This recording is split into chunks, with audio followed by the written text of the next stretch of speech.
Ayan, sarado lahat. Kami lang ang gumagala pa dito. Sarado. Kasi nga nasira yung phone ko. So, kailangan kong bumili ng bago dahil mainit. Sa sobrang init, yung cellphone ko lumaki yung battery niya. As in, ganito ang nangyari ng cellphone ko. Look at me now.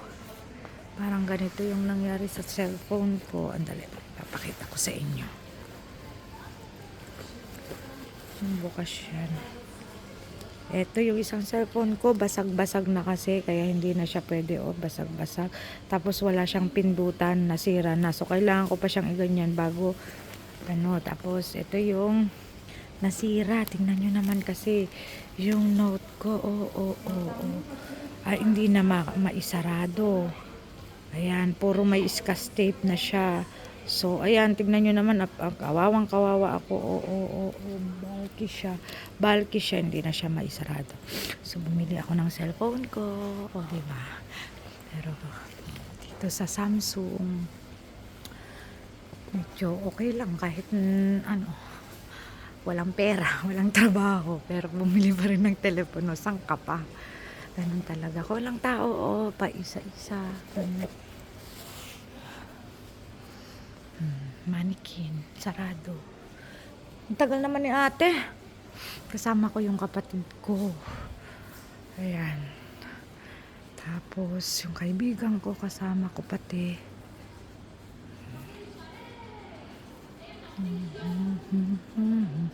Sakit kaya ng paa ko. Kanina pa kami dito. Nagrarampa. Ayan. This is now the Israel Mall.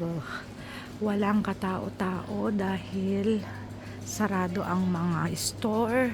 Bihira lang ang mga bukas dahil sa nangyayari ngayon dito sa Israel. Ayan. So, bawal pa yung maraming tao. Kailangan stay at home. Importante naman kasi yung binilhan ko. Ayan, dito kami bumili sa Samsung. Medyo yung murahin lang yung binili ko. Ayan, dyan. Ayan. Ayan, so ngayon pauwi na kami. Papunta na kami ng bus.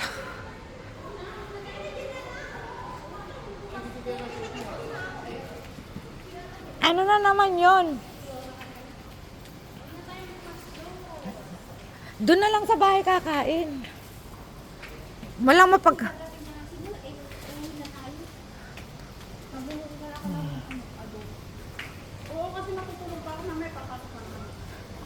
Yes. Ayan, sarado. Dito na tayo lalabas? Saan? Ano to? Ay, oo, mugo sa bahay na. Sa bahay. Mugo-mugo pala yan eh. Hindi naman ako nagsiselfon. Bakit naman ako Oo, ako magtitipid kasi ako Kawawa naman, walang pera. Bakit kasi bumili ka ng cellphone? Ayan na number. Ayan ang bus na sasakyan namin. Number 434. Oo nga, Jeros. Dito tayo sasakay pag pupunta tayo ng Ilat. No? Ito yung bus station. Pupunta tayo ng Ilat. Next destination. Doon pa ang number 15. Huwag kang excited. Mamaya walang masyadong tao. Saan yun? Yung nagwangwang? Wala. Hindi sa akin yun.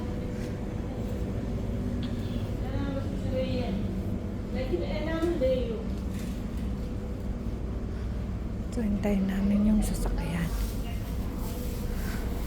Yung bus namin pauwi doon sa bahay ng kapatid ko. Ayan. Meron na naman yatang bomba. Tignan natin. Wala. Kaya nga. Dali lang, may ano, may bumbum.